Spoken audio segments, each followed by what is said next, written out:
What's good, my friends? This is the most interactive sports talk show anywhere. It's Offsides. Mark, Ryan, and Diesel, and we are the Fan Upstate, rolling on until 7 o'clock p.m. today. Always so all pumped up to be here with you guys on a Friday edition of the show. And away we go, my friends. If you have not gotten your upset picks in, you have the next 4 hours to do so. Bidding closes as of 7 o'clock p.m. today. We see upset picks coming in during all different times of the show today. Unfortunately, guys, and this applies to Brandon Gibson, the window is only open during the show, okay? Like, you can't tweet in during the Rob Brown show and us count your upset picks.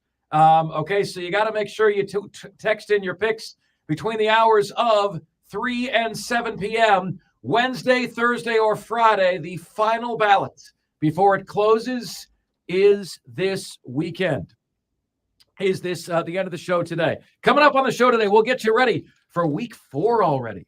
Week 4 of the high school football action. Cole Bryson joins us in the next section.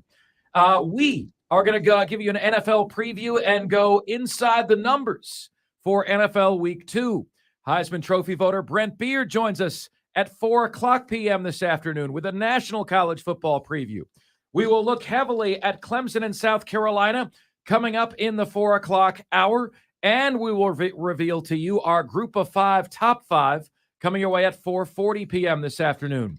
We've got the top 5 at 5. We've got Wise Guys Wisdom. We've got Ryan Horvat from BetQL at 6 p.m. making you a lot of money on the biggest games of the weekend.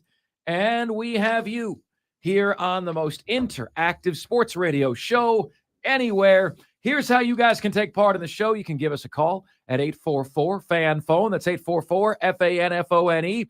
That's 844-326-3663. The CarPro.com text line is there for you at 71307. Just start your text with the word fan, and away you go on the show.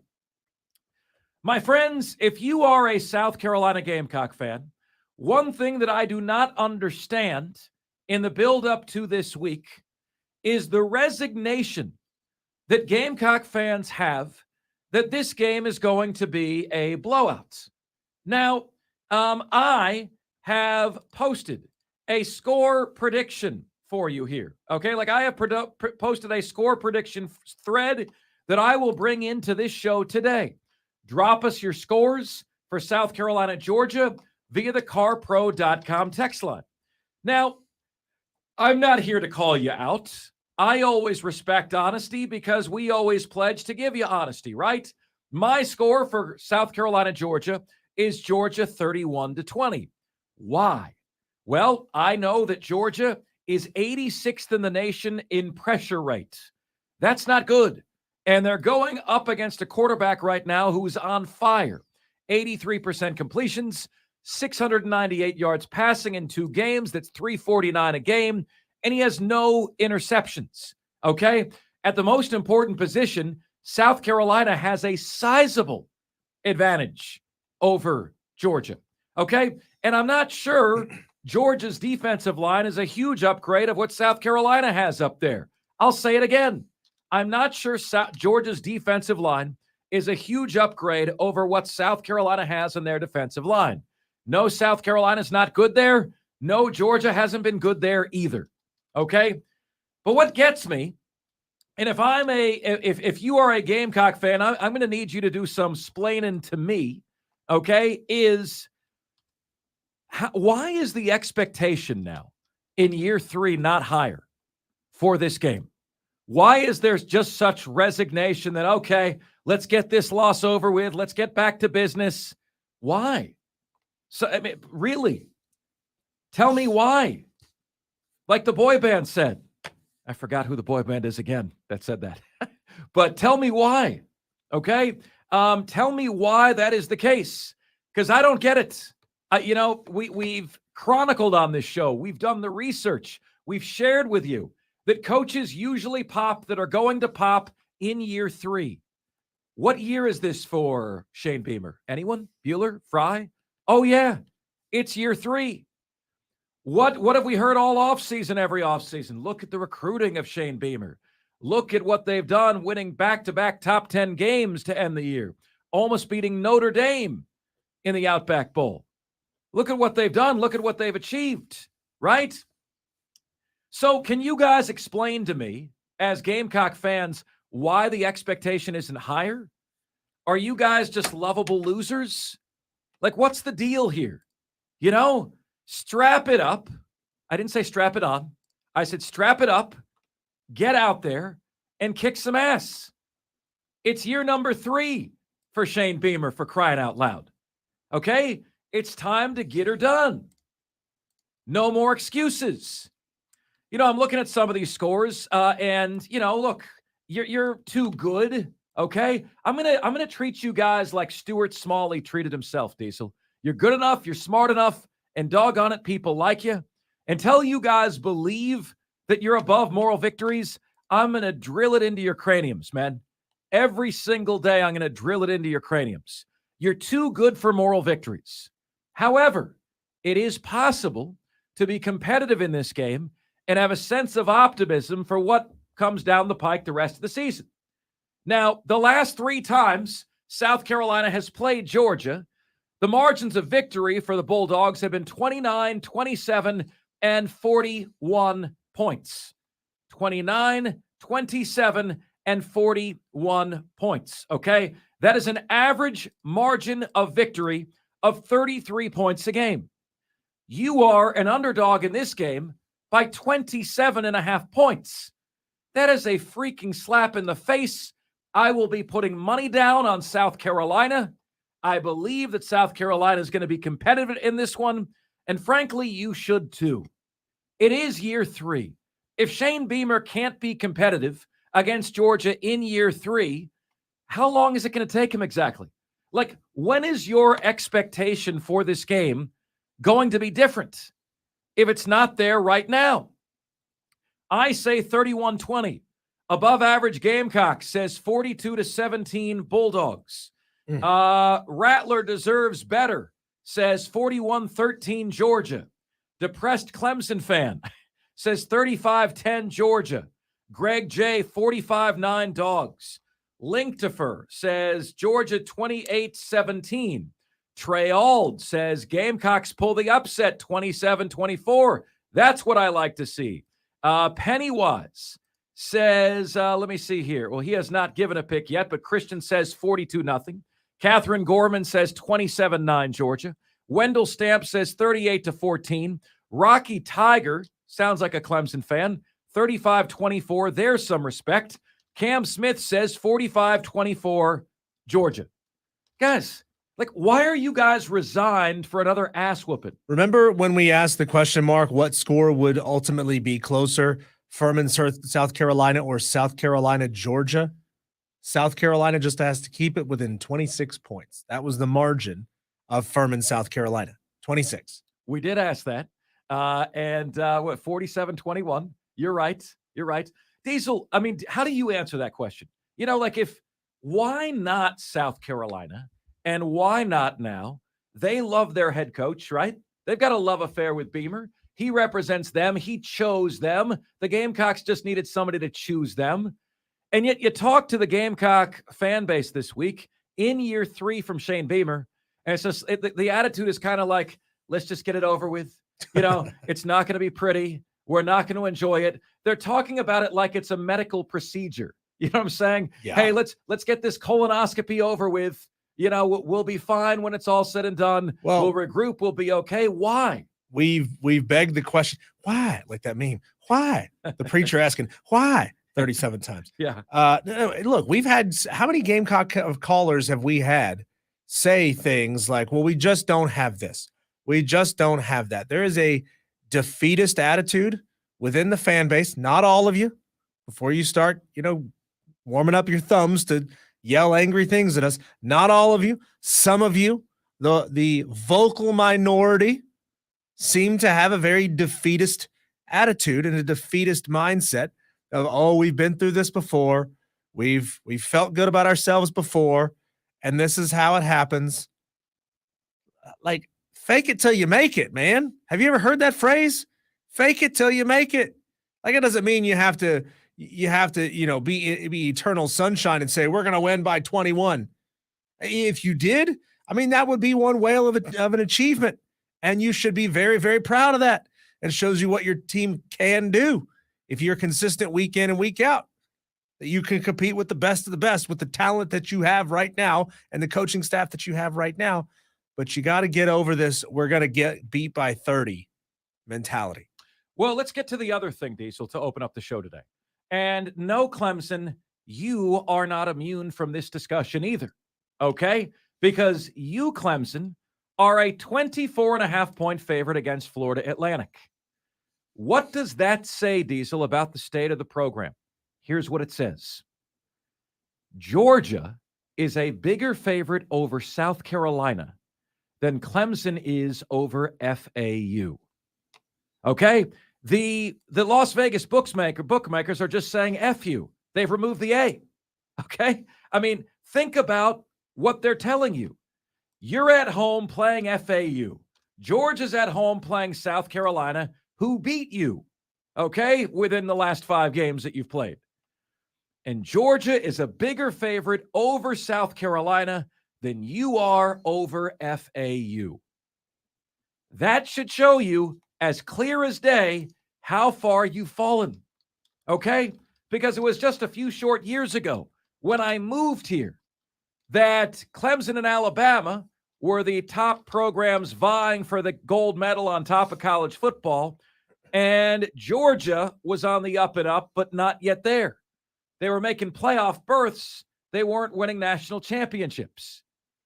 Like, think about where you are. Think about where you've been. Think about how you've fallen, and demand that your program do something about it. Well, Mark Ryan, what do you want us to do? We're just fans. What do you want us to do? Use your voices. Use your voices. Enough of this BS. You guys can't say anything constructively critical of the program. Enough of that. All right? Like, seriously, use your voice. In the Athlon College Football Preview magazine that I have in front of me right now, Diesel, South Carolina is number 31 in America, and Florida Atlantic is number 94. Okay? Georgia is a bigger favorite over 31 than you are over 94. What has happened to you guys? They don't trust you. The odds makers, they don't trust you. And it's really something to consider where they are, where they've been, and what's happened to them. But I also don't put it past Vegas to manipulate the line and set it just a little bit lower, a few points, 3 points lower than what people would rightfully expect a game like this to be, just to get Clemson fans to bet up the over. Clemson better have a plan tomorrow for Larry McCammon III, Florida Atlantic's All-American Conference running back. How long have they been in the American, Diesel? Is that a relatively new thing? Florida Atlantic? Yeah. Just got there. Just got there. Yeah. Okay. First year. Like, when did that happen? I was trying to look up Florida Atlantic the other day, Diesel, and I couldn't remember where they were. Yeah, they were in Conference USA. They were part of the 6 that made their way into the American Athletic from Conference USA. You ever want to know about Group of 5 conference realignment? Call my buddy Diesel. He's got it all on the speed. Love this stuff. Yeah. And then you better account for Evan Anderson, NFL prospect, defensive lineman, first-team All-American. Now, this ain't your daddy's American. This is a really good conference. Oh, Alex Rowe, you got to get off of this. He goes, geez, stop the Tiger hate. Stop the Tiger hate. What's the hate from here? Alex Rowe? What's the hate here, sir? He goes, what you're doing is you're saying things that are true that make him uncomfortable. Yeah. That's what hate is in the modern parlance, is you make me uncomfortable, even if you're telling the truth. Yeah, so again, Texter, facts can never get you in trouble, okay? Clemson is a smaller favorite over 94th ranked FAU than Georgia is over 31st ranked South Carolina. Ask yourself how you got here. Then get off your asses and do something about it. 844-FAN phone. That's 844-FANFONE. That's 844-326 3663 is the number to get to us on the show. Let's see what you guys are saying on the carpro.com text line. Listen, I may not be giving you the words that you want, but I am giving you the words that you need, okay? Embrace the tough love. South Carolina fans, why the hell aren't you expecting more? This is year 3. By year 6, are you expecting more? I mean, and if you're not expecting more, are you sure that Shane Beamer's the guy? How are you not expecting more right now? This is the year. We've done the studies where the coaches that are going to pop. Deion Sanders is shooting this all to hell, by the way, with what he's doing. But year 3 is the year. All right? Look up Dabo Swinney and Mac Brown and Nick Saban and other coaches through time. Look at year 3. It's the year. If not now, when? Are we going to see an explosion in the quote-unquote celebrity coach in college athletics? Oh, I think so. Yeah, Deion Sanders is by all means a celebrity coach. And I'm trying to think, who else? Could you imagine Johnny Manziel coaching a college football program in a few years? Could you imagine, name somebody else, Reggie Bush as a head coach, just because they're trying to see if it sticks? Tim Tebow. Yeah, head coach Tim Tebow. I love it. Oh, man. That would be the reason you would finally throw money at the Florida Gator Collective to go get head coach Tim Tebow. You see my face turning red here, Diesel? This isn't my dermatitis. It's me blushing at the idea that Tim Tebow could come back to the orange and blue. Let's see what you guys are saying this. Texter says, where are you seeing this? I'm a huge Gamecock fan and haven't seen that anywhere. We got this. Texter, have you gone outside of your house at all this week? No. It's just ask your Gamecock fans what the score, what the pick on this game is. What's it going to be? Nobody has any faith. Nobody has any confidence. Frankly, it's pathetic. Again, answer this question for me, Gamecock fans. If you are resigned to getting your tail whipped tomorrow, are you sure that Beamer's the right coach for you? If you're like, so in other words, no, Mark, this is separate. We're going to get our butts kicked tomorrow, but Beamer is still the guy. Okay, well, when then do you expect it to be different? Because history shows that the difference makers pop in year 3. So how long are you giving Shane Beamer to be different then? No resignation here, Mark. I'm leaving this afternoon for Athens. Safe travels, sir. Athens is a really, really cool place. Are you walking? You could just drive down there in the morning, right? That's true. You riding a bicycle to Athens? Jeff R. says 27.5. South Carolina upsets Georgia. Gamecocks win 31-28. I love seeing this. Can you guys please hit your fan base over the head figuratively, not literally, but can you just kind of, I'm reading a book on creativity right now. It's called A Whack on the Side of the Head.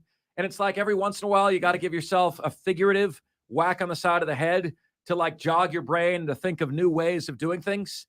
Can you do that to your fan base? Can you have a come to Jesus meeting with them? Because this resignation, oh God, let's just get it over with. It's the colonoscopy that is the Georgia Bulldog game. Hopefully they won't find anything too bad up there. That's how people are talking about it.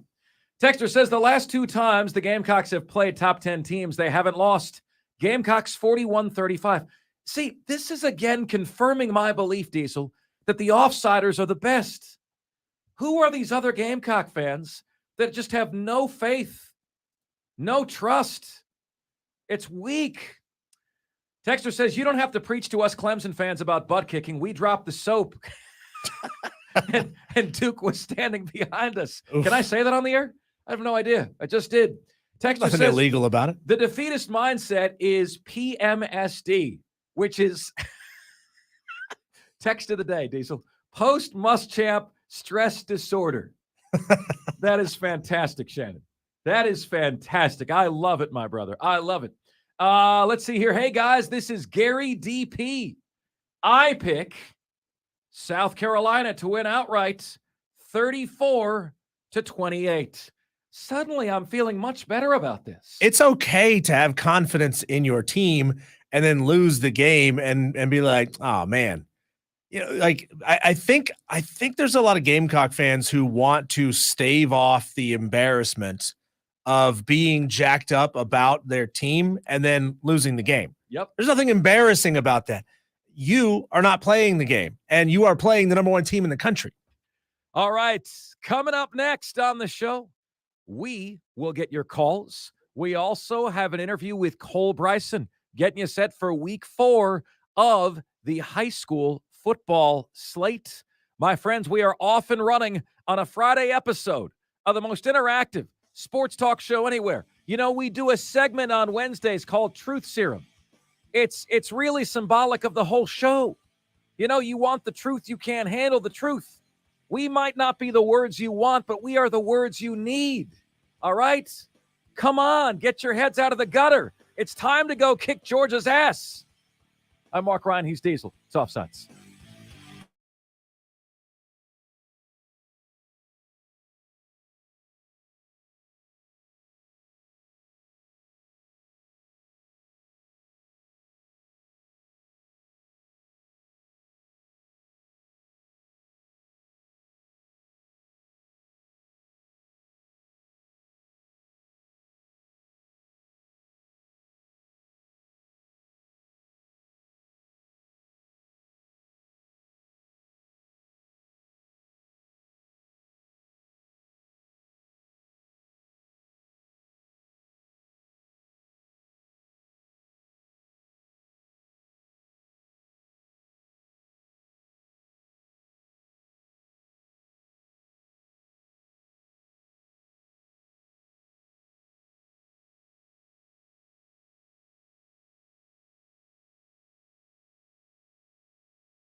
It's Offsides, Mark, Ryan, and Diesel. We are the Fan Upstate.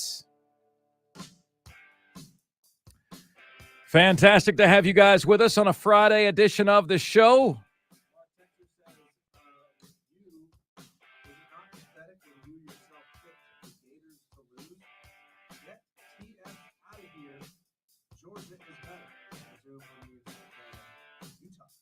Oh, well, yeah. No, I think Florida's going to lose to Utah. They have an 18-year head coach against a second-year head coach with a mess of a roster. All right? And if in year 3, 4, 5, I'm still picking Florida to lose to Utah, it's probably a sign that Florida does not have the right coach because Florida has more talent than Utah. Florida should always have more talent than Utah, right? All right, so Cole Bryson should be joining us here momentarily. We were getting voicemail just a minute ago for Cole. Guys, look, you're telling me Georgia's better, but when is your expectation? How long are you giving your team to be Georgia's equal? How long are you giving them to be better? Well, Mark Ryan, we've never been great. We've always sucked. And as long as you've have that mindset, you always will. You always will. So, it's time. Expect more. This is year 3 for Shane Beamer. Okay? What you're receiving with this 27.5-point spread is a total sign of disrespect. And I think South Carolina doesn't win the game tomorrow, but I think they make a statement. I think they have a show of respect. All right? It's time to expect more. Seriously. Period. End of story. Thanks for playing. All right. Let's get to our interview with Cole Bryson, the host of the Saturday Scramble. Joins us on Mondays and on Fridays. And he joins us right now on the show. Cole, what's good, brother? How are you? Man, I'm a fan of edgy Mark Ryan. I mean, I like it. I mean, just the edginess, I'm all for it. More honesty and less sugarcoating, Mark. I like it. Thank you, Cole. I appreciate that. So, Cole, these words may not be what you want, but they may be what you need, okay? Right. To me, Cole, it is not a good sign that Georgia is a bigger favorite over South Carolina than Clemson is over FAU. In my Athlon College Football Preview magazine, South Carolina's number 31, FAU's number 94. What does it say about the state of the program at Clemson that both Georgia and Clemson are playing home games, and Georgia's a bigger favorite over an SEC team than Clemson is over FAU? To me, Mark, it shows who you used to be. I mean, if you're Clemson, and you know that I pull for them, and I think it's a good point. I think it's a valid point. I think a lot of that has to do with Georgia more than it does their opponent, or in Clemson's case, their opponent as well. But I think it's a great analogy of who you used to be for Clemson, and I think it's a good chance for Dabo. I know he's not going to do it, but I think it's a good chance for them to look in the mirror and say, hey, look, we were in this position 3 or 4 years ago. I mean, if Clemson would have played South Carolina when they were, just for example, go back 3 or 4 years ago and see what the spreads were when Clemson was at its peak. I just think it says more about where Clemson is now compared to, where they used to be than it does the Georgia matchup. Let's look at this week in high school football, Cole. I'm going to be at, where am I going to be in a couple weeks with you, Cole? Serene. Am I saying that right? Serene Stadium? Serene Stadium. Serene Stadium. Serene Stadium. I can't wait. Cole, Angela, Jackson, and I are going to be on the sidelines at Serene Stadium to see Greenville beat the tar out of what team, Cole? West Side. That is going to be – that is in 2 weeks. 2 weeks from today, actually, Mark, we'll be there. I can't wait. That should be a fantastic game. That's 2 really good coaches. Brian Lane at West Side. Everybody in Spartanburg knows who Brian Lane is from his time at Burns, but Brian Lane versus Greg Porter, that's going to be a really good matchup. I'm excited. I'm glad that you get to see that one because that should be a good one, Mark. Man, I'm excited. We appreciate the invite very, very much, Cole. All right. What's on your front burner, Cole, heading into tonight? Really, there's 2 games that are on the front burner for me, Mark. I want to see how well Chapman does with a really good test at Clinton. Clinton battling injuries tonight. they're not the same Clinton team that we're used to as far as the dominance over the past couple of years. They're still dominant. I just don't think they're as good as what they were 2 or 3 years ago. With that being said, I want to see how Chapman responds if they do get punched in the mouth early tonight. Chapman's defense is going to have to be very prepared for a team that likes to run the ball and lull you to sleep with a run and then all of a sudden hit you over the top. That's what Clinton does. I think Chapman will be able to hang in this ball game, but the big plays for me, Mark, are where I think that they're going to have to hang their hat tonight, because Clinton will run the ball, and then all of a sudden they'll hit you deep over the top. And if Chapman can be ready for those deep throws and not get lulled to sleep, I think they'll be in this game late. I still like Clinton to win. And then the other one on the front burner for me, Mark, is Gaffney Northwestern. Northwestern, a team that's, traditionally a very good program year in and year out. Paige Walker's doing an incredible job. Northwestern is one of the only few schools, Mark, that have a winning record against Gaffney. And it just shows you how good Northwestern's been when those two teams have played head-to-head. So that one tonight at Gaffney should be really good. Gaffney's had 2 back-to-back really impressive wins over South Point and Mallard Creek. Northwestern's schedule has not been as tough as Gaffney's have. Wins over Clover and Nation Ford, not really impressive wins in my opinion. So we'll see how good Northwestern is tonight against a really good Gaffney team. But those are the two on the front burner, Mark. Where is Northwestern, Cole? Northwestern is not far from Rock Hill, York County. Northwestern, Rock Hill, South Point, all going towards Charlotte, Mark. They're all grouped up in the South Point, Rock Hill area. Would Northwestern beat the Northwestern that Pat Fitzgerald just got fired from? You know what? There's a good chance they have a few more athletes than that Northwestern does. I don't know that that Northwestern that you're referencing to, they may take some of Northwestern's athletes. They've got D1 guys, Turbo Richards and a few guys on that offense. They're phenomenal. So there's a couple of D1 commits on that Northwestern team. They're going to be tough. Now, Cole, despite what some people may think, those of us in radio, we can't just get on the air, crack the mic, and start talking. We have to start formulating opinions and storylines in our minds, even as games are going on. So what do you expect to see tonight? So what would you expect to open your show with tomorrow morning talking high school football? And do you see any twists coming that may turn that on its head? Well, I think the main thing that I'm waiting to see tonight, and the headline that could really get hairy tomorrow morning, is if Dorman can beat a really, really bad Clover team. And no disrespect to Clover, but Clover doesn't have the talent that they're used to having in the past few years. When Brian Lane, who is at Westside now, he was at Clover just a few years ago, just last year. Clover's down this year. The storyline tomorrow needs to be Dorman had a win where they took care of business. However, Dorman hasn't had a good start to this season. They've had a quarterback injury, where their quarterback, is in concussion protocol, and they're starting a new guy tonight. So a backup. So listen, people aren't used to seeing Dorman at this low of lows. However, if they take care of business, everything will be fine. But man, to answer your question, Diesel, if Dorman drops the ball tonight against this Clover team, wow, I think we may have reached a low that we haven't seen in a long time from the Dorman Cavaliers football program. Cole Bryson in the middle of a motorcycle convention, it sounds like right now. Cole, yeah. Stay safe out there, buddy. Yeah. So Cole, by the way, if you guys have questions for Cole Bryson, send them to us on the carpros.com text line. And we would love if you do that. Cole, Jimbo Fisher has the hottest seat in college football right now.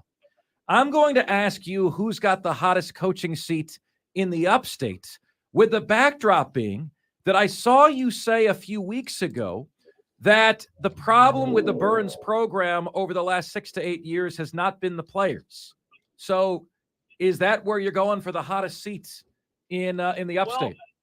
Well, and again, I'm not trying to create a headline here, Mark, but I would probably say if we could – here's what I would say to that. If we could make that plural instead of singular, I think this. I'll tell you this: if Chapman, when Chapman beat Burns, obviously Burns responded well against a really good Greenville team.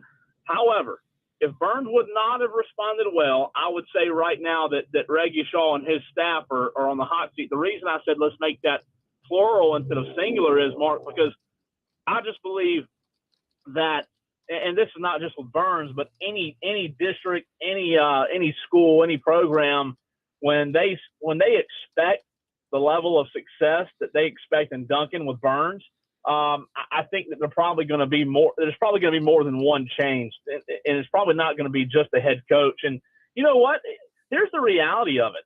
If Burns didn't respond well, I don't know the ins and outs of what that District 5 has in store and what their plans are and who they see as, if Burns' season would have continued to go downhill, whose fault they would think it is. But who's to say that it wouldn't be the offensive coordinator or a couple of assistants' job at risk? But I think, Mark, that Greenville win for Reggie Shaw and his staff was kind of like it was a, I don't want to say a breath of fresh air, because they still did lose to Chapman, in which our opinion is that's a bad loss for Burns to a really good Chapman team. We're still giving them credit. But I think if Burns would have continued to slide, Mark, then that seat right now would be really, really hot.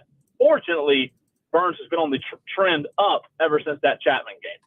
Cole, what do you got for some picks and predictions this week? I will turn the floor over to you, my friend, and let's hear what you've got. You had a really solid week last week. How are you feeling overall about the record on the season thus far, and who do you like this week, Cole?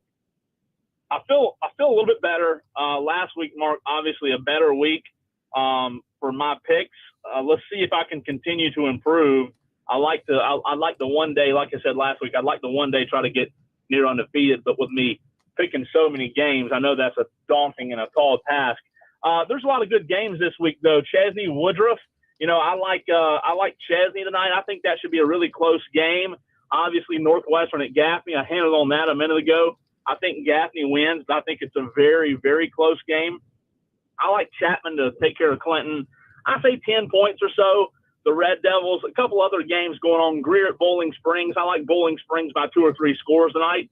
An interesting game, Spartanburg at Riverside. Riverside's a Greenville County school and a team that's on the trend up. They're trending up, but Spartanburg's defense is elite. So I think it'll be tough tonight for Matthew Rochester and his offense to get things going. I love to see them make that game competitive. I'm just not sure that they will. I do think Dorman will take care of Clover tonight. I like Dorman by a score or so. And then as far as Wren and Burns, I like Burns pretty big tonight, 10 to 14, maybe even 16 points. I don't think Wren is anywhere on the level of Burns right now. They have a really good coach in Anthony Freight. It's his first year, so you got to give him time. But I like Burns comfortably tonight. Landrum SCA. I think Landrum rolls SCA. In my article, I picked 54 to 14. Lawrence at Union County. Here's a quick, interesting note. I think Union County gets their first win of the season tonight. Both Union County and Lawrence are 0-4. Mark, somebody has to win. So I like Union County to win tonight. I like Broome over Berea pretty big. Powdersville at Hillcrest is a really intriguing game. I think Powdersville will give them a run. However, Hillcrest is 4-0. They beat a good Bowling Springs team last week. I think Hillcrest wins. I picked them 29 to 21. J.L. Man at Greenville should be a solid game. I like I like Greenville 35 to 24 over J.L. Man. I like Westside big over Malden. I like Woodmont easily big. Woodmont over easily 34-14 is what I picked. I think St. Joe's takes care of Ware Shoals tonight. I like Abbeville to take care of Crescent. Southside Christian is playing Anderson Christian. I like Southside Christian. I picked them 35-21. The Pendleton Bulldogs have had a good year. They have Fountain Inn tonight. Fountain Inn is a new football program. I like Pendleton 28, Fountain Inn 21. I like Eastside over TR 21 to 14. Wade Hampton goes over and plays Blue Ridge tonight. I like Wade Hampton by 4 or 5. And then I like Christ Church over Calhoun Falls. I picked them 40 to 28. So those are my picks, Mark. Hopefully one day I can get close to that perfect mark, but it'll be tough. So those are the teams I like tonight. And there's a lot of really good games tonight. some marquee matchups that we've talked about. Should be a fun night for high school football. Nicole, I would ask you what your favorite hiccup remedy is, but it seems like you've already gotten it taken care of. Cole, I know I've never found a good one. Scaring me never works for me. The peanut butter on the roof of the mouth never works for me. Cole, we've got a small sample size yet to this point. I understand that, just 4 games for most of these schools. But are there any stars that are emerging that are catching your attention in individual players? I'll tell you one player that I think has caught my attention, Diesel, that as the season goes on, we'll continue to talk about him more and more. And before the season's over, he'll probably win Player of the Week. He's had some great weeks already. But Lincoln Husky at Bowling Springs, I've had a chance to watch some film on him. We had him on the Saturday Scramble a couple of weeks ago. They came out and talked to us. I think the quarterback for Bowling Springs is a rising star. He's a junior. He was a sophomore last season as a starter. So Bowling Springs last year, first year head coach in Matt Reel, Lincoln Husky, who had never played a varsity snap. This year he's improved a ton. He's an all-star, all-region lacrosse player. I think he's getting interest from like North Carolina and a few other really good schools who are top-tier lacrosse programs. So he's athletic as can be. I think that Lincoln Husky is a name to watch as the season continues. And I'll tell you this, in that tough region, Region 2 5A with Gaffney, Bowling Springs, Burns, Dorman, and Spartanburg, it wouldn't surprise me when it's all said and done this year to be talking about Lincoln Husky as one of the best, if not the best quarterback in the region. Now, Cole, we got a texter here, Madcraft, who's taking you to task. It seems you may have potentially contradicted yourself here on the Chapman-Clinton score. He says he thinks you may have picked Clinton at the beginning of the segment, but then picked Chapman at the end of the segment. So I want to give you an opportunity to clarify that. Madcraft, listen, I mean, what are these P1 listeners for? They're the best, right? They forget nothing. We got an audience of elephants.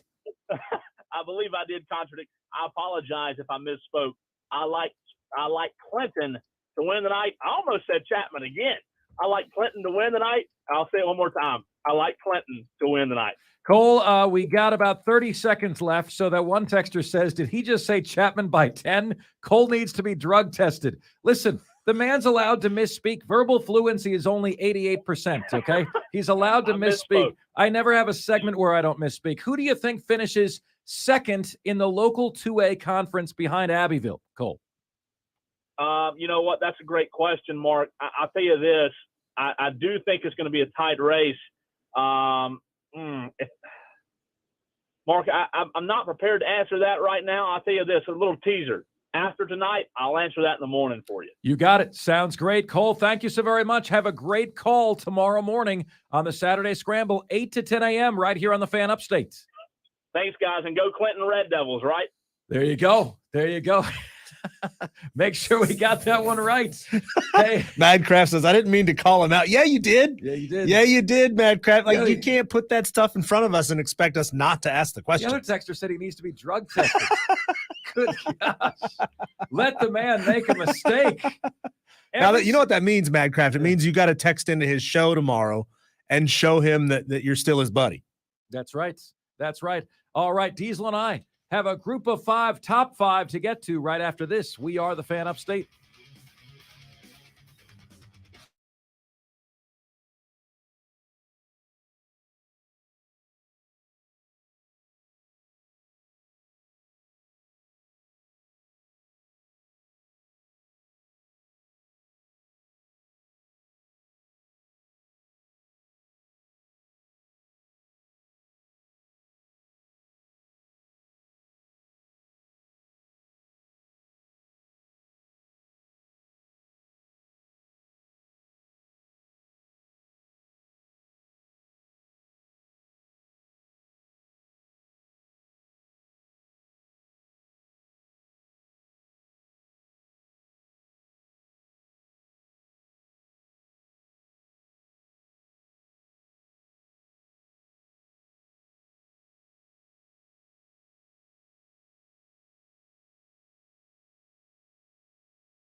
honest sports talk. You do it for a feeling of satisfaction that you get right in here. That's what it means to be an offsider.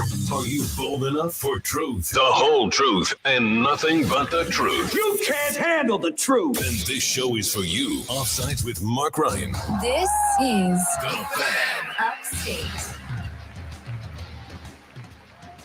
What's good, my friends? This is the most interactive sports talk show anywhere. It's Offsides. Mark, Ron, and Diesel, and we are the Fan Upstate. If you're just joining us on the program today, our message to Gamecock fans: why are you not expecting more in this game? It's year 3 of the Beamer tenure. If not now, when? And if not now, if you have no confidence your team's going to do anything tomorrow, are you sure Beamer's the right guy? When you consider that our study of coaches who have succeeded and failed indicate that almost in all cases, coaches click that are going to click in year 3. Don't worry, Gamecock fans. This just isn't tough love for you. Clemson looks up at the betting line and realizes that they are a smaller favorite at home over FAU than Georgia is at home over South Carolina. And we ask you guys, what does that say about the state of the Clemson program? You know, in my Athlon magazine for college football, South Carolina's 31st, FAU's 94th. Georgia's a bigger favorite over the Gamecocks than is Clemson over FAU. Ay caramba. Joining us right now is our dear friend and Heisman Trophy voter, First Coast News in Jacksonville, at Brent Beard on Twitter. Beard has the most unique spelling I've ever seen. It literally, folks, not a single soul in his entire life has gotten the spelling on this right. It is Brent, B-E-A-I-R-D, and he joins us right now. Brent, is that correct? Not a single soul has ever spelled that right? We have all the vowels. So not many of them have got it right. That's very true. So Brent, I too grew up with a kind of an odd last name, and I would love to know what pronunciations did you get coming up through grade school when it seemed like nobody could figure it out? Probably bearded, or some of them even guessed beard, which is a way to pronounce it. Baird. Now, or Baird, yes. And the funny thing is, when I grew up, in my hometown, there were a lot of Bairds. Now, the real name issue for me was, I think most of our listeners know that I am an identical twin. And my brother, his name is Brett, B-R-E-T-T. So you can imagine what that was like growing up. I mean, he's 2 minutes older than I am, and we have been on the radio a lot together. He does sports talk radio up in North Alabama, and we sound pretty identical on the radio. So that is it. But, I mean, growing up, we were bread and butter, the beards, the BB, B squared. I mean, so it was quite an adventure a lot of times growing up. So I don't know if I've ever told you this. Some of your dad remember this, Mark, but Brett and I were named for, this is too much information, but Brett and I were named for Brett and Bart Maverick. Do you remember James Gardner? There was an old Western, there are people shaking their head yes to this right now, but there was an old Western that was pretty popular back then, and those were the names of the stars, so that's where our names came from, was Brent and Bart. Somehow Bart turned into Brent, and Brett stuck. So that's 1-minute synopsis on our names. How about that? The odd thing, Brent, is that I'm younger than Mark, and I know that Western. Now, I know it mostly because of the movie remake starring Mel Gibson that came out in the probably mid-'90s, I believe. Is when I love that movie. I thought it was great. And Brett Gardner played his father in that movie. Which is a really turn. Now, I will give it to your parents, Brent. They are nothing if not efficient. 2 kids named with using the minimum number of letters that they needed to use. Last thing on this, Brent. You said your brother is younger than you by 2 minutes. No, I'm the youngest. Okay. By 2 minutes. Do you respect your elders, Brett? Yeah, absolutely. Listen, one of the funny things that ever happened to us was I went to it was some holiday, took my dog with me, and we were in the basement. In Alabama, you have basements. We were in the basement with my dog, and we put my dog in front of us. And my dog's name at that point was Sheba. I had her for 18 years, Shepherd Chow Mix. And I would speak, and Brett would speak, and Sheba had been with me all my life. But Sheba, for about a minute, was confused as to who her master was because we sounded so identical. Oh, no. Wow. That is hilarious, my friend. All All right. the stuff we talk about on this segment is just unbelievable. It's incredible. Ice cream trucks coming up in 5 minutes. Yes. Brent, why shouldn't Gamecock fans expect more in year 3? Like, I've been really kind of disappointed in the loser's mentality in that fan base that we've encountered this week. They're just resigned. They're talking about this game like it's a colonoscopy, Brent, as in, let's just get it over with and continue our season after that. Brent, look, coaches typically pop that are going to pop in year 3. Why not expect more than this 27.5 point beatdown that the spread is calling for? This is a rivalry, Brent, that has been decided the last 3 games by 29, 27, and 41 points.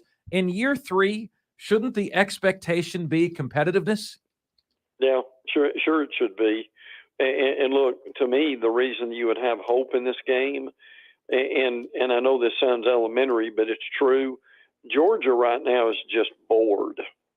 And can you catch Georgia in the middle of being bored and come out with some fire and give them a game they really haven't had yet? I mean, look, South Carolina certainly has a better roster than teams they played so far. So, you've got one of your better quarterbacks you've had in a while. You've got some players who can have some success against Georgia. I would claim that and go with that because right now, and I'm not saying that South Carolina is going to win the game, but at least you could come out, and as Mark's saying, and be competitive. And look, if they could get out and ahead of Georgia and make Georgia have to fight a little bit and sweat, to me that would accomplish something. Brent Beard joining us here on Offsides. Brent, I asked this question of Josh Pate the other day, and he seems very, very high on this particular coach whose name I'm about to mention, a coach who had bounced around at many different places and had never really found a ton of success, yet he had a big name, and he kept getting hired over and over again. But he's come around on him. What are your opinions on Steve Sarkisian at Texas? Well, I would probably say the same, that I give him a lot of credit. I mean, Sark has always been a tremendous play caller, but it's obvious that since he's been at Texas, he is learning how to be more of the CEO. I mean, he's hired really good coaches. I mean, obviously he's hired some of those from Alabama, and they wish they had him back. I can tell you that.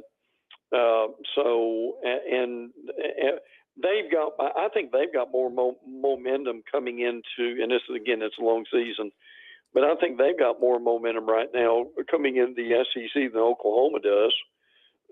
So he deserves to get some credit. I mean, he's faced his own demons in a lot of ways, and come back. Now, look, I'm not going to say Texas is back. I don't say teams are back until they win championships. Then they're back, but until then, they're not.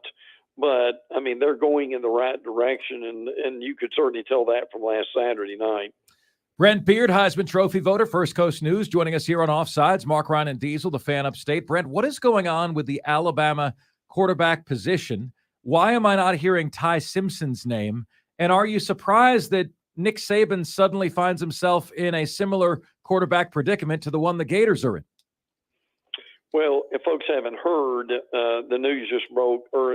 Tyler Buckner. Really a few minutes ago about Tyler Buckner. Now, obviously, Reese from Notre Dame, they worked together. And now, here's the thing with Simpson. And I'm with you with Simpson. I really thought Simpson was going to be the face of the program, and he may yet be able to do that. And they've got a freshman named Lonergan who is really good. But they needed to make a change. It was obvious. I mean, everybody saw this. Milrose is an ultra-talented quarterback, but the problem is he's just not very accurate as a passer. He doesn't have a lot of pocket presence. And the other thing is he just struggles in reading defenses. He reminds me of Jeff Sims at Nebraska. Sims is from Jacksonville. He went to Georgia Tech. Now he's at Nebraska. Just way too many mistakes that he creates. And Milrose, in a lot of ways, the same way. So, and now what I'm understanding, Mark and Diesel, is the game tomorrow, which, by the way, is in Tampa, 3 hours from here, is that they're going to have other changes on the offensive and defensive line, and they need to be able to do that because they play Ole Miss next week, and that they can't afford to get behind Ole Miss. So that is the change with Buckner. And my understanding is Simpson's second at this point, so I guess they will probably have a chance to play just about all of them tomorrow night or tomorrow afternoon with South Florida, who, by the way, is coached by Alex Golish, the former Tennessee offensive coordinator the last 2 years. Brent, can you give me one team who is currently sitting outside of the top 25 who you believe will be in the next 2 or 3 weeks, and one team who is currently in the top 25 who you think very much is at risk of falling out? I would say probably the chance would be I don't think this is going to happen necessarily, but if now LSU right now is at 14, but they've got Mississippi State, Arkansas, Ole Miss that's coming up. Now they've got more talent than those teams, but I really kind of wonder if something may happen with that as a possibility. They could hit a little snag right now. I mean, Iowa's at 25, but that can happen to them because they can't really score points. Look, Arkansas with others receiving votes, Arkansas is now they've got to get Rocket Sanders back. They don't have him tomorrow for BYU, one of the best running backs in the nation. And guys, I'm telling you, people need to pay attention to this Mississippi State team. Zach Arnett's done a really good job with them, and they were 119 in the nation right now in pass attempts, which if Mike Leach was still with us, that Will Rogers would probably be in the top 10, but they're not. So if State could somehow beat LSU, they may get on a little bit of a run too. So to answer your question, I will go with the possibility of LSU that could fall out if they when they get in the stretch of the SEC, and maybe Arkansas, Mississippi State, who could move up. Brent Beard joining us here on the show. Brent, as you study the fascination, the furor surrounding Deion Sanders and Coach Prime at Colorado, is the way that he's doing things, admittedly, a method that we've never seen before, is this sustainable? Can he legitimately build a national power overnight? Just essentially, let's call it the cool factor. He's got the cool factor. He's got a magnetism to him that apparently all the best players want to play for. Is this sustainable, Brent? I don't know. I thought about that a lot. I don't know if he's got the roster right now to sustain it. I mean, he deserves a lot of credit for what he's done, but at the same time, I mean, they've got my stars, and they've got Oregon and Southern Cal that are coming up. But now you look at the schedule, and I mean, we thought they'd be what, guys, 3-9 or something like that. But they've got several games on here, I think, that they can actually win. Well, let me say this. The cool is not going away, and he obviously has a tremendous ability to communicate with recruits and get their attention. The problem is going to be is, do they have enough Travis Hunters and his son, players like that, in order to keep this going this year? I think they'll probably level off at some point and maybe even be 6-6, 7-5, or maybe even an 8-4. But listen, will there be anything more fascinating in the off season as to what and who he brings in over the next few months? Brent, what do we need to do to get you in a hoodie, flat bill hat, and sunglasses so dark you can't see your eyes through them combo and get the image sent here to the Fan Upstate? I think that people want to see that. Oh, I've got to be able to do something with that. I remember doing that with a local radio station not long ago, and I had a hoodie, had the glasses, I believe, and had all the right gestures, but I couldn't help it. I got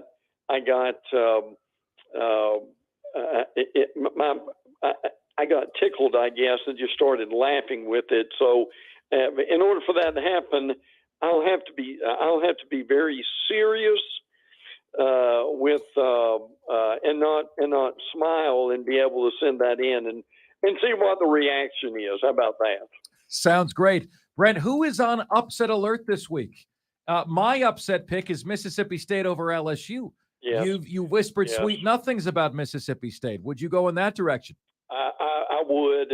I would, and I hope you're sitting down, but I think your Gators can win tomorrow night. No way. Okay. No, I think they can. I really do. Really? Okay. Yeah. Look, I'm puckering up. And let me tell you why real quick.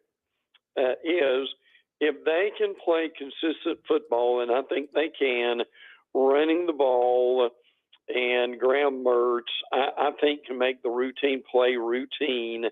And I'm just telling you, the great equalizer for them is defense. I know it was McNeese State. They held McNeese State to 112 total yards.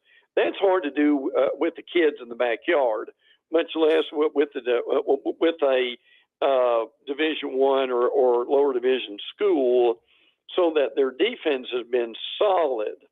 Now, Tennessee, and we've heard from some Tennessee beat writers this week. They have been very inconsistent. Milton has not been up to par, and their defense is still nowhere where they want it to be. As a matter of fact, they really struggled last week in a lot of ways, and they're hoping to get their backup quarterback in, and they just couldn't do it. So, and look, Tennessee may win 65-0 after me saying that, but I do think, and look, you've been there in the midst of a situation like tomorrow night, and again, history doesn't really mean that much, but we know they haven't won there in 20 years. They won 5 times in 21 attempts, and 2 of those were back in the 50s, the 1950s.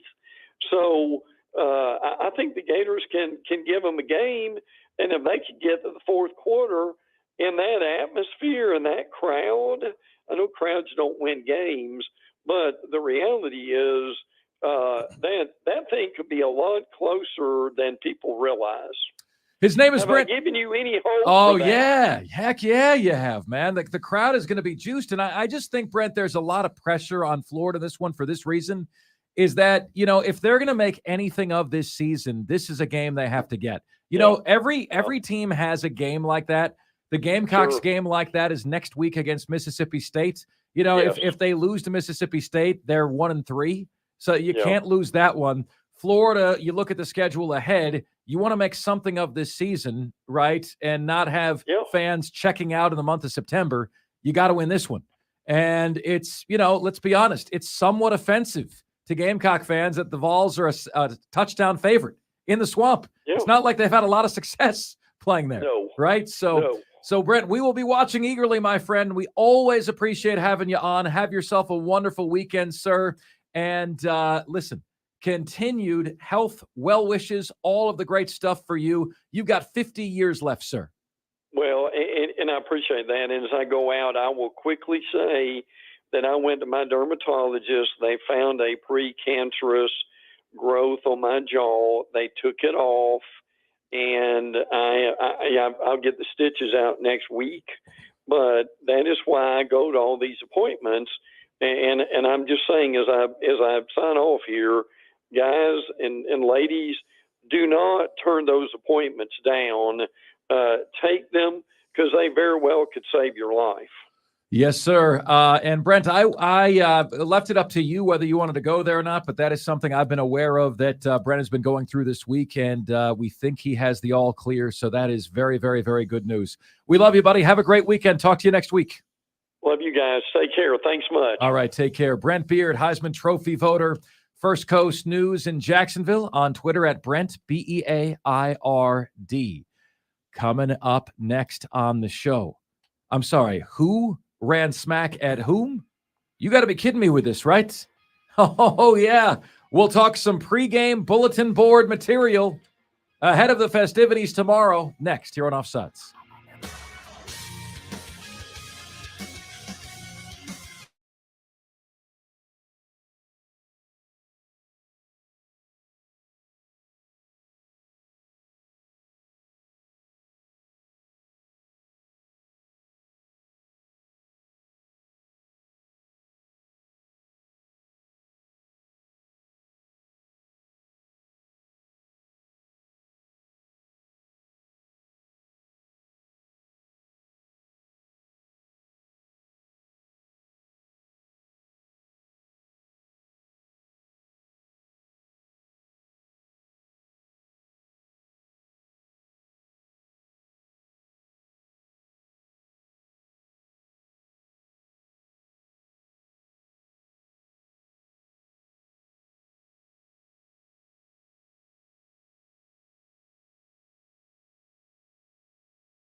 It's Offsides. Mark, Ryan, and Diesel. We are the Fan Upstate, rolling on until 7 o'clock p.m. on this, a Friday episode of the most interactive sports talk show anywhere. It's Offsides. Mark, Ryan, and Diesel. We are the Fan Upstate. So anyway, folks, we're getting you set for an unbelievable weekend of football. You know, Georgia against South Carolina. I think Gamecock fans should be more optimistic than I'm seeing right now. Georgia expects to be out without their leading receiver, Ladd McConkey. Okay.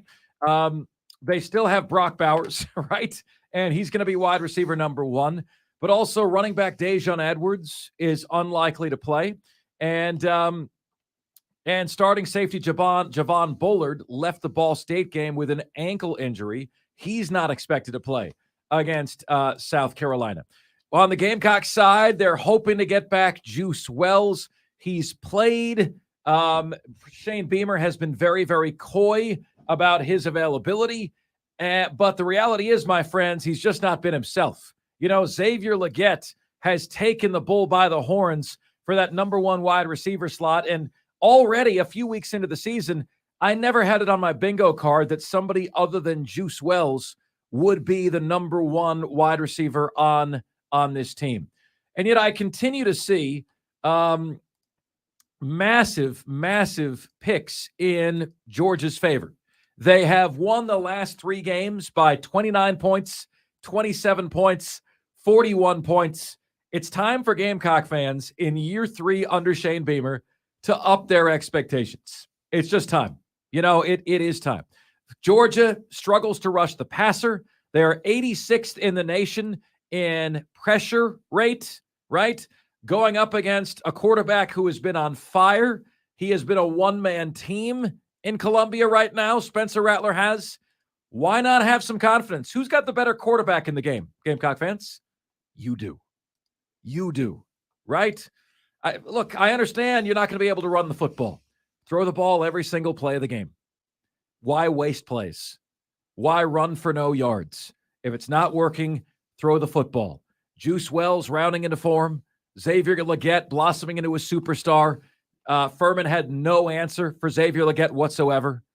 That's what you just got to do. On the Clemson side of the coin, man, look, you got to figure out a way to control Larry McCammon, and you got to figure out a way to how to block Evan Anderson. He's the first team defense, all defensive lineman, all American defensive lineman from Florida Atlantic, who's got some real NFL prospects to him. He is expected to be a high draft pick next year.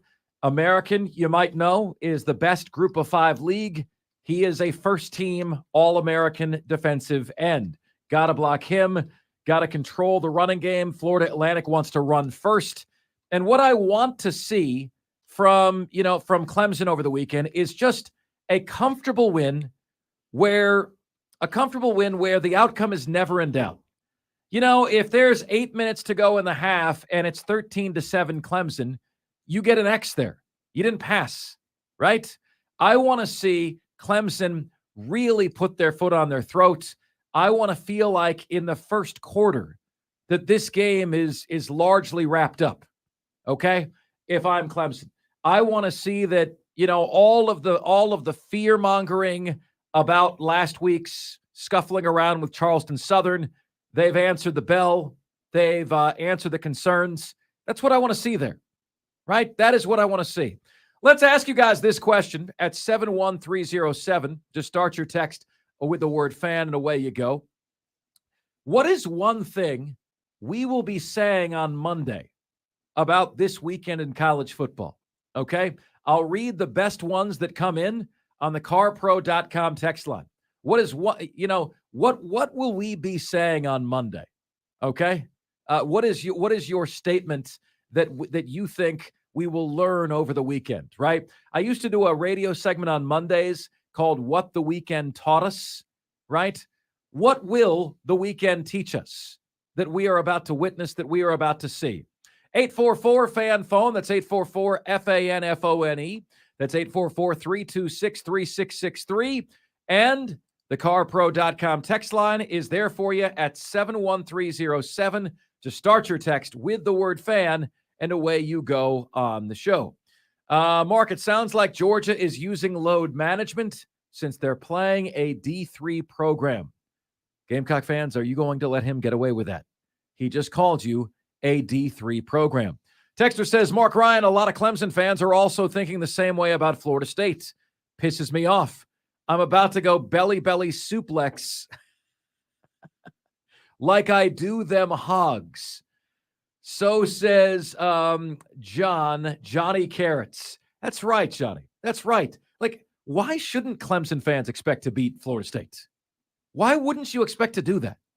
You know, you are Clemson, for crying out loud. They're coming to your neck of the woods. It would be the most offensive thing in the world to me. Here's a true statement, Diesel. ABC selected Colorado, Oregon over Clemson, Florida State. And that is why Clemson, Florida State is not at 3:30. That's why it's at noon. All right? How sizable of a slap in the face is it to you as a Clemson fan and the Dabo Swinney era when the flavor of the month, known as Coach Prime, 2 games in, bumps all that you guys have achieved from 3:30 until noon? That's a total slap in the face. You guys should view it as a total slap in the face. You should view it as something that motivates you to get this program back to where it needs to be. And you may say, well, we're fans. What can we do? You can put pressure on people who can make decisions. Fans can't make decisions for programs, and that's a damn good thing because fans are the most fair weather, wishy-washy, back and forth, up and down, left is right, blue is red kind of people in the world. But you have the ability to put pressure on people who can make those decisions. It's called sending emails, making phone calls. If you're a donor, you have more access to people who make decisions than you think, especially if you're a big donor. So don't think that you're powerless in this. Yes, it's cheering at the sidelines. It's making your environment a hostile environment that Florida State will realize, oh, crap, we're not back yet. Clemson are still leaders of this conference. That's how you can do something immediate. But you can also reach out to people who have the power. Johnny Carrots, good to hear from him. I had breakfast with Johnny and Clemson Oculus last Friday. He texts in, he says, look, my friend, they ain't going to have no chugga-lugga choo-choo train down in Athens. Dogs by 90. 90.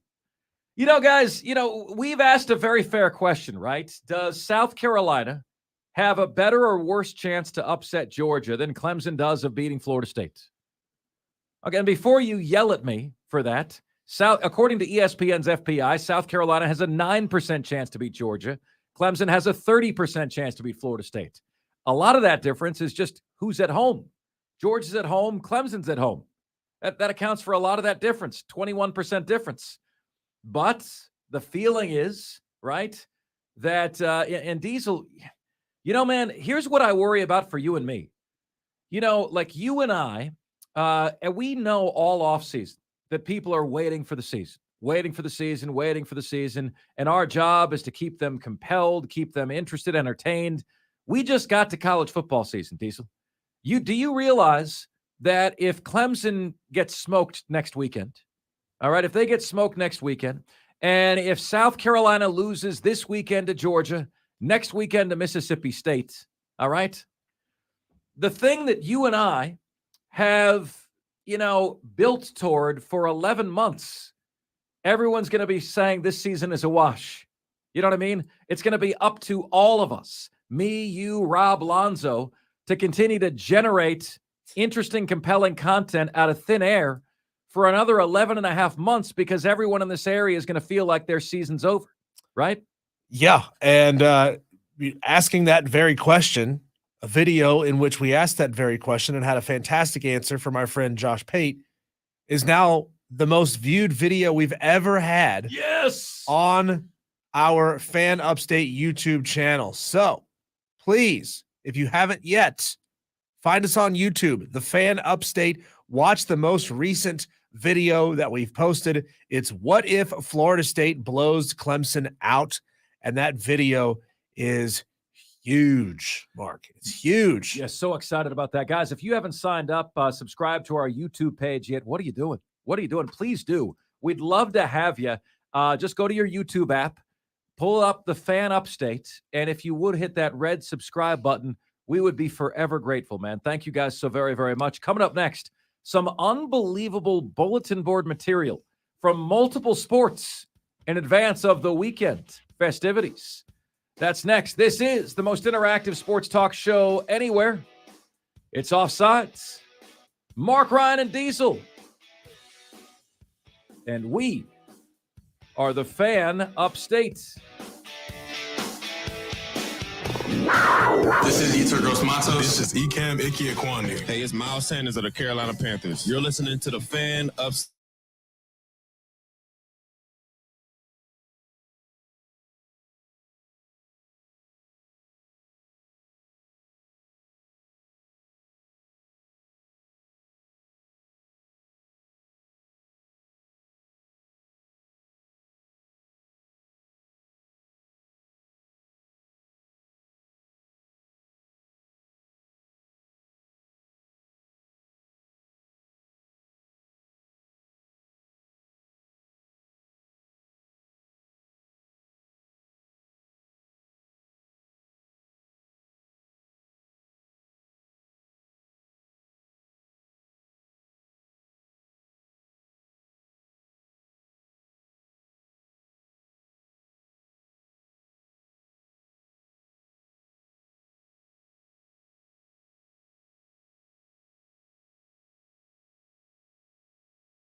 You were allowed when you lived there to like the big school Colorado and the small school Colorado State because really none of them ever did anything.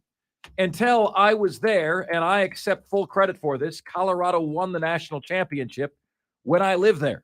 You remember that Colorado team? They beat Notre Dame. They had the 5th down play, right? So anyway, blows my mind. But Jay Norvell, newish coach at Colorado State, all right, comes out yesterday.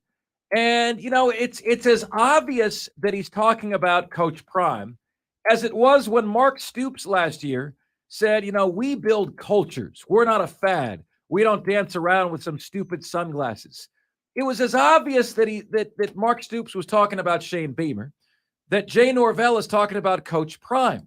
And he said this week, when I talk to grown-ups, I take my hat off and my glasses off.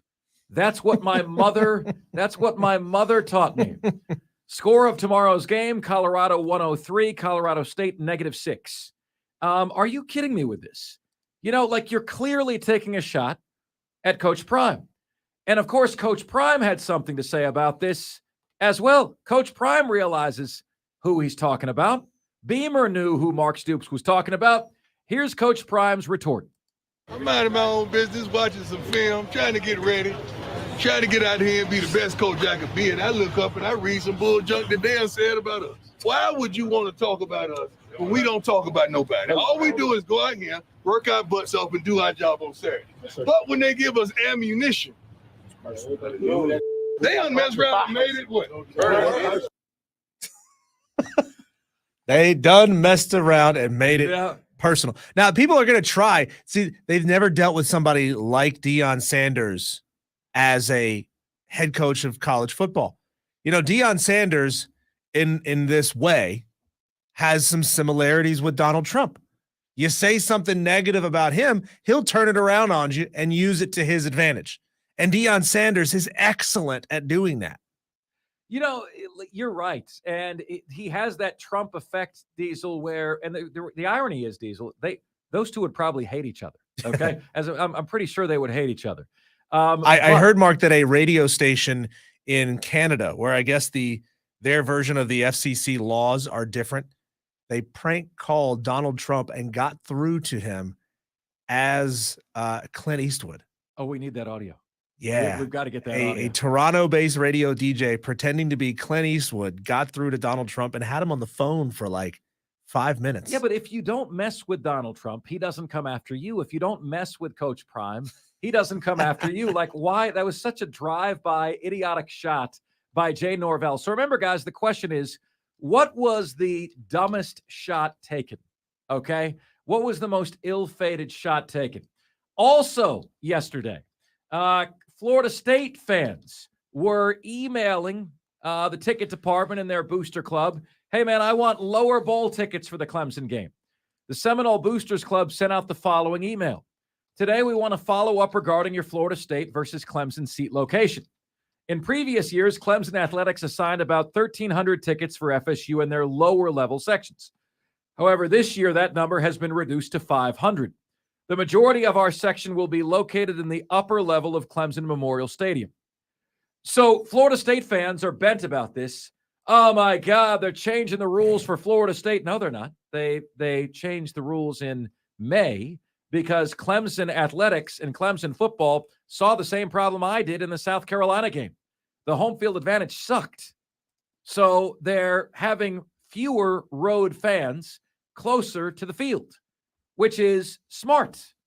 And isn't it rich that Florida State fans are now calling out Clemson for doing the same thing that every other college football program does with their ticket allotment, especially when it was the Seminoles, Diesel, that allowed Clemson to travel to Tallahassee in 2020, only to pull the plug on playing Clemson 3 hours before kick.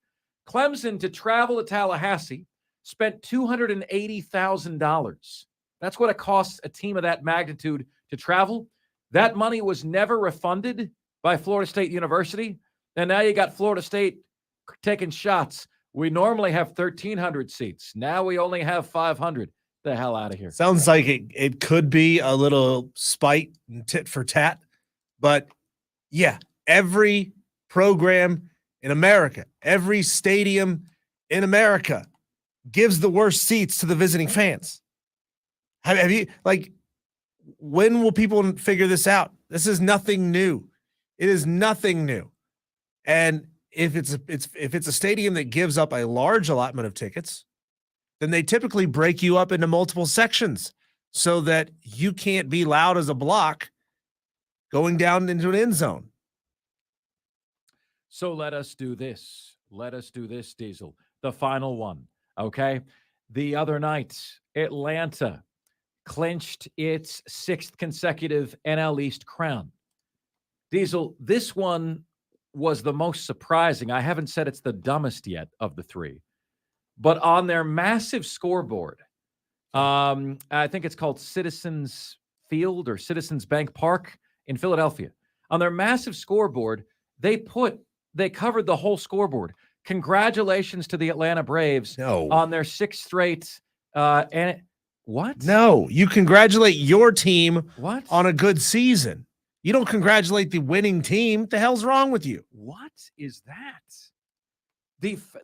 And before you hit me with, Mark, it's just good sportsmanship.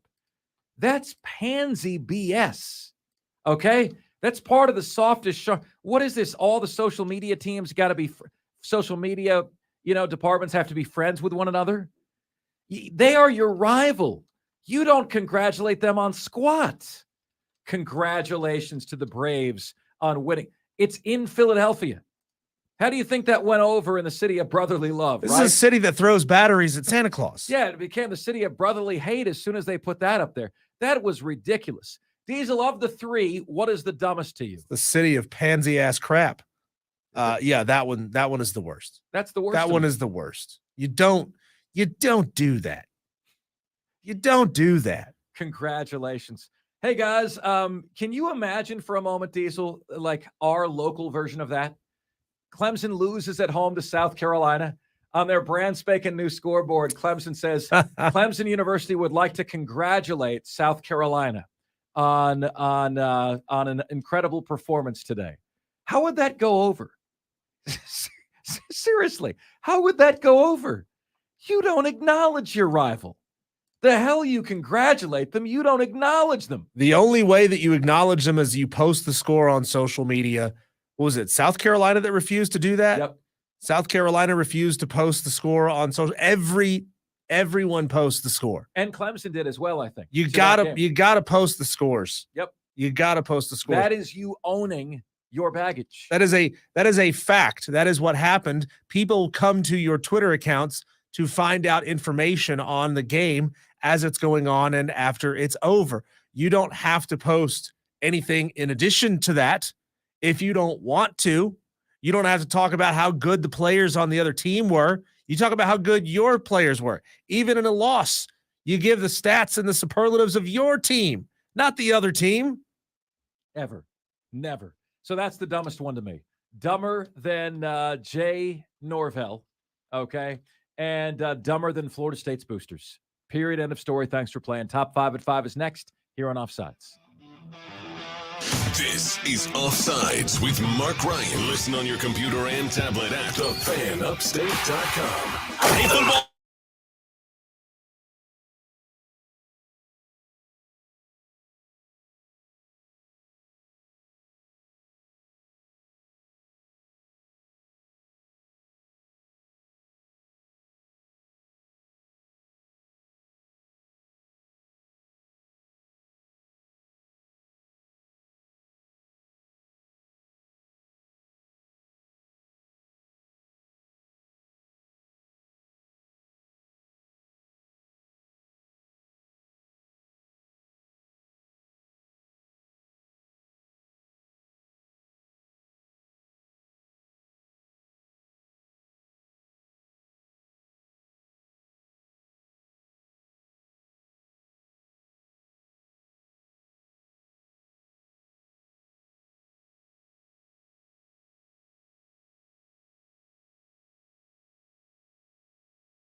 Truly do appreciate you making us part of your day each and every day. Here's how you guys can take part in what we've got cooking. You can give us a ring at 844-FAN-PHONE. That's 844-FANFONE. That's 844-326-3663. The rpro.com text line is there for you at 71307 to start your text with the word fan, and away you go on the show. It is time, my friends, to do our jam. We call it the Top 5 at 5, the top 5 biggest sports stories of the day, the top 5 topics we're discussing. Ladies and gentlemen of the upstate, Offsiders, the Top 5 at 5 starts right now. And now, the Top 5 at 5. And 5, 4, 3, 2, 1. Hit it! 5. Alabama making a change at quarterback in advance of a weird game at USF. Like, how does that happen? You know, Matt, that must feel like if you're a group of 5 hitting the lottery, right? We're hosting Alabama at UCF. Well, I'll tell you exactly why. Because Tampa is a recruiting-rich area that Nick Saban wants to own, right? It's not really a threat to USF. It's a threat to the Gators and the Seminoles and the Canes. That's why Alabama travels. It feels like the Beatles are coming to town in Tampa Bay. That's what my friends in Tampa have let me know. And Alabama is making a change at the most important position, the QB position. Tyler Buckner, the transfer from Notre Dame, will be the starter this week against USF. Nick Saban said, look, you want to keep your starting job? Play well. That's it. Play well. The implication is clearly that last week Jalen Milroe did not. And he did not. 14 for 27, 2 touchdowns, and 2 picks against Texas last week. It was not a good showing and not a good outing. And frankly, my friend, I think Nick Saban has seen enough. Watch out for Ty Simpson as well in that race. I'm told he is the backup quarterback this week. And, my friends, we'll see what Alabama has in store. We'll see if the passing game can improve. I am shocked that Alabama finds itself in the transfer portal problem at the most important position. I am shocked that they found themselves with a quarterback with as rudimentary of an understanding of the passing game as Jalen Milroe had last week. They had no shot against Quinn Ewers in Texas, an NFL quarterback, with that being the case. Next up, 4. At number 4. You know, we have been having some fun with some smack talk that has been going on. Okay, Florida State's Booster Club sent out an email to the boosters saying, look, Clemson normally gives us 1,300 lower bowl tickets. Now they're giving us 500. Florida State fans have then taken to Twitter and then said, hey, Clemson, are you scared? I think this week has been fantastic for the rivalry. And it's firmly established, in my opinion, Florida State as number 2 on Clemson's rivalry list. Other weird trash talkings this week that we've seen. The Philadelphia Phillies congratulated the Atlanta Braves in their own home ballpark on their own home big screen when Atlanta won the NL East. What? Was that like a low-key troll job? Like, you're going to congratulate the team that beat you on your... Like, you just don't do that. There are certain things you don't do. And how about Jay Norvell coming out and saying that, you know what? My mom told me you don't wear your glasses and a hat when you're talking to adults. A clear shot at Coach Prime. Here's what Coach Prime had to say about that. I'm minding my own business, watching some film, trying to get ready, trying to get out here and be the best coach I could be. And I look up and I read some bull junk that Dan said about us. Why would you want to talk about us when we don't talk about nobody? All we do is go out here, work our butts off, and do our job on Saturday. But when they give us ammunition, they done messed around and made it what? Well, he's going to bring the pain. You mess with the bull, you get the horns, folks. That's how it is. The little dog nipped at the big dog a little too much. And now Colorado State was doing fine. Just kind of slinking in, unprepared. Maybe Colorado overlooks us. Not anymore. Big blunder, big mistake. But which of those three attempted trash talkings was the dumbest? I'm going Philadelphia, man. You can't congratulate your rival on your big screen for winning the division 6 times in a row. Congratulations on shanking us, on stripping us down 6 years in a row. Unbelievable. Why would you say that? Next up. 3.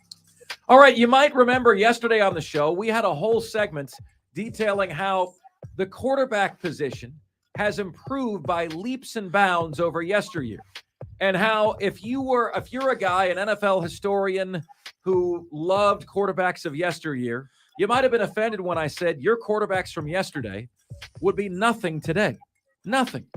They'd be totally irrelevant.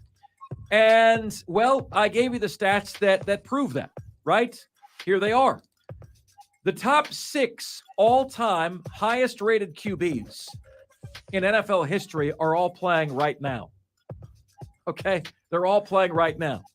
Joe Montana's career quarterback rating of 92.3 would rank 16th in the NFL last year.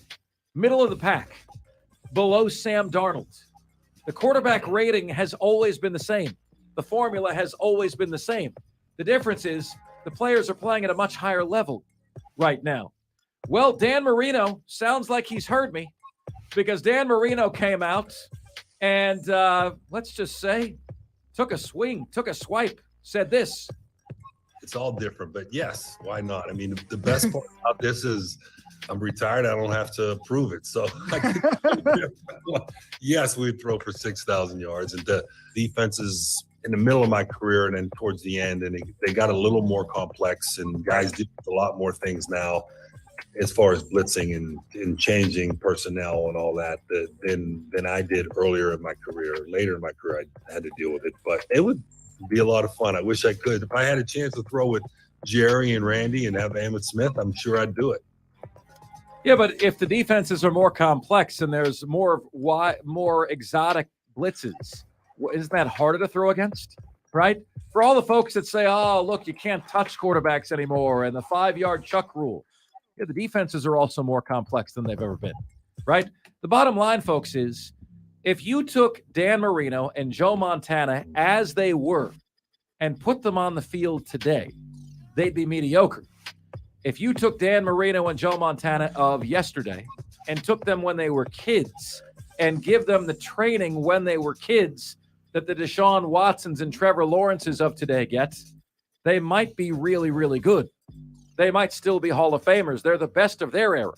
But their level of play back then compared to this era today, frankly, sucks. Sorry, but it's true. Next up. 2. At number 2 today, as the Gamecocks get ready for the Georgia Bulldogs in Athens and stare right in the face of an incredibly disrespectful 27.5-point spread, we ask you guys, really, what's on the line in this game from the Gamecocks? Well, to me, respect is on the line because no one is showing you any of it. And what is really cracking my coconuts is the fact that just about all of Gamecock Nation is having a resigned tone like the game has already been played and it's something they just want to get over. They're treating playing Georgia like a colonoscopy. Man, I'll be happy when this is done. Hope they don't find anything too bad. They're going deep where no man has ever gone before. That's what they're treating it like, a colonoscopy. Folks, it's year 3 of Shane Beamer, for crying out loud. When new coaches hit, they almost always do so in year 3. If you don't expect Shane Beamer to give Georgia a game now, when will you?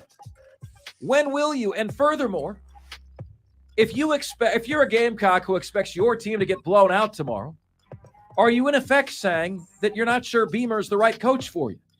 Because again, it's year 3. And year 3 is where the rubber meets the road. You Gamecock fans should expect more.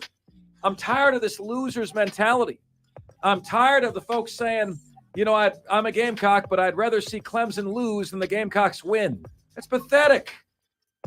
Grow up. Expect more. you should come to expect more of your team in year 3. If you have the right coach, it'll be a competitive game. I think it will be. And finally, 1. At number 1 today. Oh, you're not getting off Scott Klein, Clemson. Oh, no. You are not in any way, shape, or form. What does it say about the state of the program at Clemson? Okay? Where you look at the reality that Georgia is favored by more points against South Carolina than you are against Florida Atlantic. South Carolina is the 31st best team in the country. Florida Atlantic is the 94th. That's according to Athlon Sports. Both Clemson and Georgia have home games.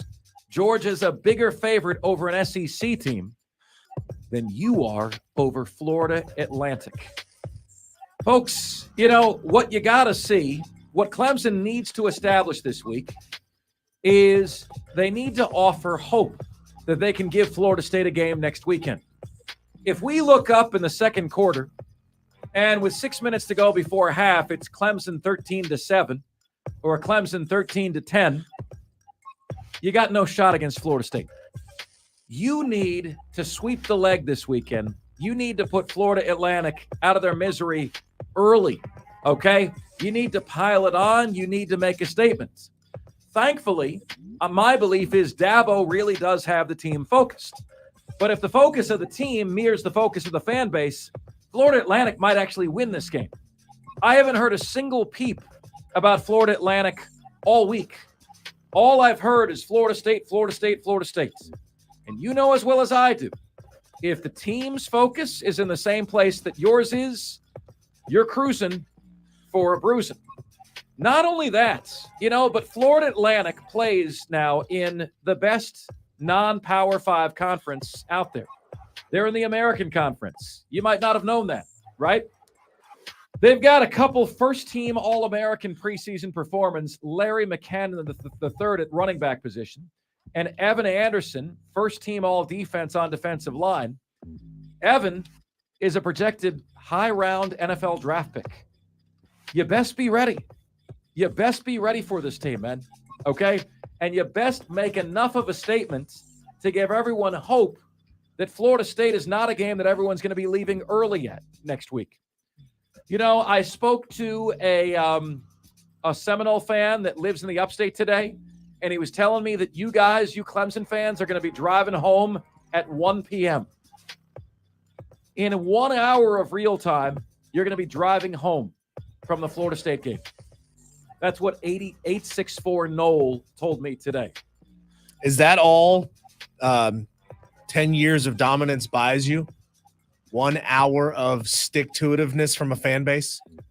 We'll see, Diesel. We'll see. And you know what else, Diesel, this is setting up? Next week, Diesel, looks like it's going to be D-Day for both programs. Now, keep in mind the Gamecocks are, if they lose to Georgia, they'll be 1-2. Mississippi State coming to town. If they lose to Mississippi State, Diesel 1-3, the wheels have fallen off, right? You're 1-3. Clemson loses to Florida State, the wheels have fallen off. Next day is setting up to be an all-timer here at the Fan Upstate. It's D-Day for both of the teams that you care most about. And those are today's top 5 at 5. Now it's your chance to chime in, which you can do at 844-FAN-PHONE. That's 844-FANFONE. That's 844-326-3663. TheCarPro.com text line is there for you at 71307. Just start your text with the word fan and away you go. You can get to us on Facebook, on Twitter, and on YouTube. We'd love to have you. Please like us on Facebook, subscribe to us on YouTube, and follow us on Twitter. And finally, email. You guys can all email the show. Mark Ryan, that is M-A-R-C Ryan, at thefanupstate.com. All the different ways you can get in touch with us here on the most interactive sports radio show anywhere. Short little programming note for you. I will be on CBS Sports Radio tomorrow from 5 p.m. to 10 p.m. Many of you guys have said to me, Mark, how do you stand hosting on a college football Saturday? There is no place I'd rather be. to be able to do kind of a scoreboard show on national radio, 356 stations nationwide, is the greatest honor of my career, man. I absolutely, positively love it. And back to the Gamecocks, guys. Again, expect to be competitive tomorrow. You should. Who's got the better quarterback? Carson Beck, Spencer Rattler. All right? Georgia sucks at rushing the passer this year. 86 in the country at pressure rate. Georgia is likely without its leading wide receiver, McConkey, in that game. It's likely without its starting strong safety, Javon Bullard, in this game. Like, if you don't expect to be competitive now, is this just the way it's always going to be, Gamecock fans? Never expect to be competitive in this game? Come on. Carpe diem. The time is now. P. Digit says, I remember a Florida State fan reading a book while Clemson was dragging his team. I do too. I do too. It was I think it was a shirtless professor at Florida State. That was like an older guy. And he went out there and it was hot. And he just sat out there, no one around him, Diesel, and was reading a book, you know? Reading a book. Probably didn't even need a ticket. You just wander into Doak Campbell in that situation. That's it, baby. That's it. All right, my friends. Coming up next on the show, Diesel and I will reveal our group of 5 top 5 in advance of our Wise Guys Wisdom Picks coming your way at 5:40 p.m. this afternoon. Your takes, your texts, your tweets, your calls, all welcome here on the most interactive sports talk show anywhere. It's Offsides. Mark, Ryan, and Diesel, and we are the Fan Upstate. For the best Carolina Panthers coverage all season long, there's one choice. Stream, excellent job as always today. What a blast to have you in here each and every day on the show. Sorry, things got a little chaotic here at the very end of the show, at least for me. Maybe you guys didn't even notice. But it's been a blast. It's been a blast. We'll see you back here on Monday. Hey, guys. Yeah, thank you very, very much. Have yourself an awesome weekend. We appreciate you guys so much. What will we be saying on Monday? Okay, make a prediction of what Diesel and I will be saying on Monday morning. We'll see you guys then. At 7 p.m.